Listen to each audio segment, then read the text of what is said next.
হয়, যারা ইংলিশ শুরু করতে চায় কিছু পারে না, তারা এই ৫টা ভুল ধারণার মধ্যে অনেক সময় যায় অনেকের থেকে শুনে।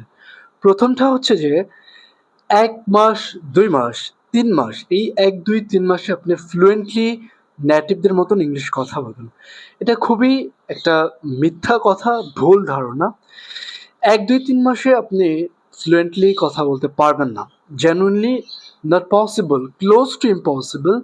বাট আপনি ১ মাসে হয়তো ইংলিশ শিখতে পারবেন। ইংলিশে কথা বলা, সেন্টেন্স বানানো শিখতে পারবেন। But fluently like a native speaker, that's not possible.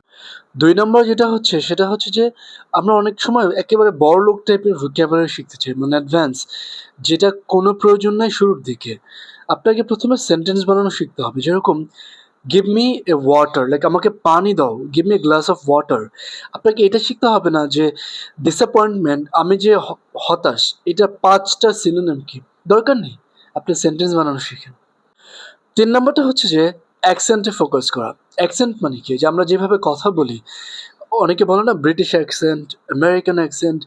তো আমি যেভাবে কথাগুলো বলি, যেভাবে প্রনাউন্স করি ওয়ার্ডস, এটাই আমার অ্যাকসেন্ট। শুরুর দিকে কেউ ব্রিটিশ, আমেরিকান এইগুলো অ্যাকসেন্ট ফলো করতে চায়, যেটা একদমই দরকার নেই। এটা একদমই টাইম ওয়েস্ট। আপনি যখন খুবই ভালোভাবে ফ্লুয়েন্টলি কথা বলতে পারবেন, আপনার নিজস্ব অ্যাকসেন্ট চলে আসবে।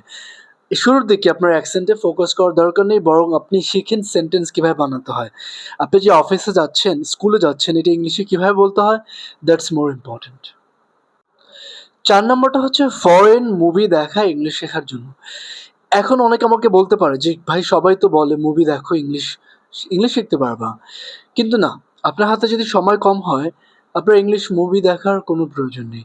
আপনি বরং আপনি একটা পডকাস্ট দেখেন, একটা স্পিচ দেখেন অডিওতে, এটা খুবই 10 টাইমস বেটার এফেক্টিভ। কেন? আপনি যখন মুভি দেখবেন, মুভিতে কিন্তু ভিজুয়ালাইজেশন থাকে, স্টোরি থাকে, অ্যাক্টিং থাকে, সবকিছু থাকে। আপনি ডিস্ট্রাক্টেড ইজিলি হবেন। কিন্তু পডকাস্ট বা স্পিচ আপনি শুধুমাত্র ইংলিশ শেখার জন্যই দেখবেন। সো ডিফারেন্সেস আছে আপনার। বাট স্টিল আপনার যদি মুভি দেখতেই হয়, তাহলে কোনো ল্যাঙ্গুয়েজ বাদ দিয়ে ইংলিশ ল্যাঙ্গুয়েজে দেখাটা বেটার। ৫ নাম্বারটা হচ্ছে সবচেয়ে ইম্পর্টেন্ট, গ্রামার। অনেকে বলে যে ইংলিশ শিখতে গ্রামারের প্রয়োজন নেই।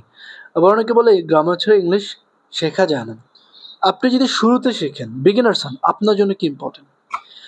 গ্রামার অনেক ইম্পর্টেন্ট। গ্রামার কেন ইম্পর্টেন্ট? গ্রামার হচ্ছে আপনি ইংলিশে ধরেন, ইংলিশ তো মানে কি ওয়ার্ড, শব্দগুলো।